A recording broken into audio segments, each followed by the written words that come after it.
Good morning, my fellow yogic travelers. Mighty glad to be alive today, and I hope that you are too as we continue to live, laugh, love, learn, linger, and live the life we love. It's Friday, so it's my PowerPoint day. For the new people out there, this is what I used to do in the yoga circle from 1985 to 2019. Presentation literacy. All right, so this is called Affirming Potential. So the first thing we got to do is we got to get over our necrophilia and realize that we need biophilia. Instead of killing everything, we got to love everything. We got to bring life to everything. Seems like we're more like a death-worshipping cult than we are a life-worshipping cult. All right, so how do we do this? Well, the first thing we suggest is self-actualize. Put yourself in environments like the willow tree planted by the river has almost 100% chance of self-actualization. Planted by the desert, not so much. So put yourself in the environment where the chances are you can unfold your deepest self, your best self. Like any support group, it works if you work. You just can't put yourself in a position, keep your mouth shut. You got to participate, right? So that's what I ask you. Are you all in? You sure? Because if you're not, you're playing with bad faith. Now, once you're in, here's a little switch on it. We say the teaching is there to comfort the afflicted and afflict the comfortable. And you're supposed to open up to this idea of the works of mercy, the things that you do to help other people, feed the hungry, give drink to the thirsty, clothe the naked, shelter the homeless, visit the sick, visit the imprisoned, bury the dead, and then counsel the doubtful, instruct the ignorant, admonish the sinner, comfort the afflicted, forgive offenses, treat people with dignity,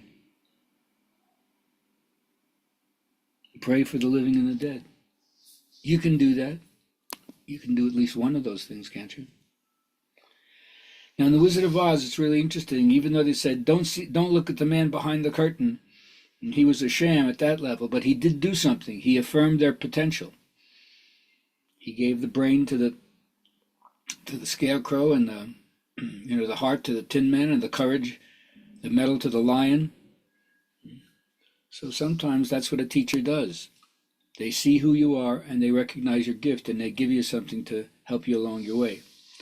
Now, research has shown that the best way to be happy is to make each day happy. How do you do that? Well, the healing process. I used to think that, there's a placebo effect. Sometimes they give people an inert medicine, and it works as if there was an active substance in it. It's the belief in it.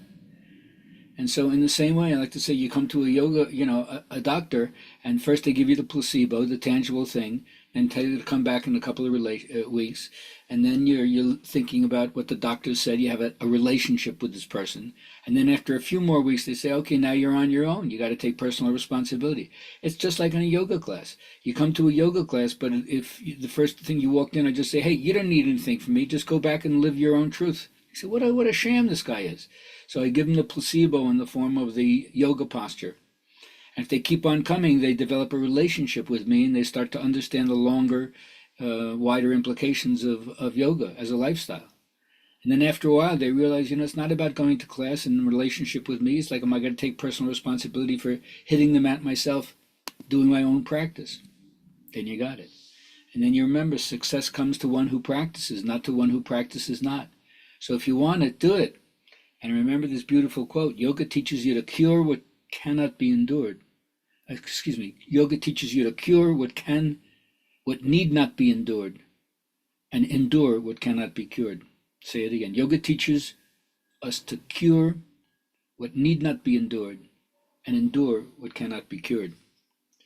And so that's where we are. And that breaks down to what they call abhyasa and vairagya. Committed practice, reverentially, over a long time, and then a dispassion. As Ramana Maharshi says here, concentrating solely on the self will lead you to happiness or bliss. Drawing in the thoughts, restraining them and preventing them from going out is called vairagya. That's the dispassion. And facing and finding them in the self is sadhana, or the practice of abhyasa, or right effort. Concentrating on the heart is the same thing as concentrating on the self. The heart is another name for the self. Now, Starhawk, famous Wiccan teacher, says, unless I have enough personal power to keep commitments in my daily life, I will be unable to wield magic power. To work magic, I need a basic belief in my ability to do things and cause things to happen. That belief is generated and sustained by my daily actions. Yes, as Don Juan, the teacher of Carlos Castaneda, would say, even if I gave you the keys to the secret of the universe, but you had no personal power, it would do no good. How do you develop personal power? Every single day, do your thing. But remember, perfection is a yardstick with which to beat yourself. You'll always keep coming up short. You can aspire, but do it in a way where your inspiration serves you and doesn't knock you down with shame that you're less than by comparing yourself to other people. So this man says, seeking perfection in human affairs is a perfect way to destroy them. Can we accept each other for our flaws and still see the beauty that's in there?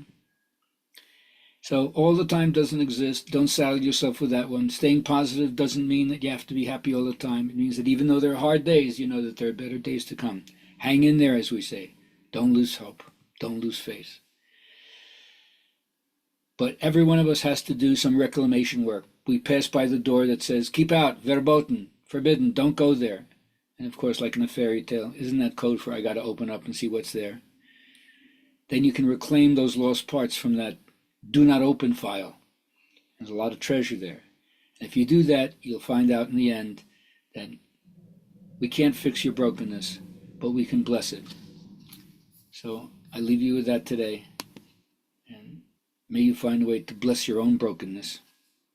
Have a great day.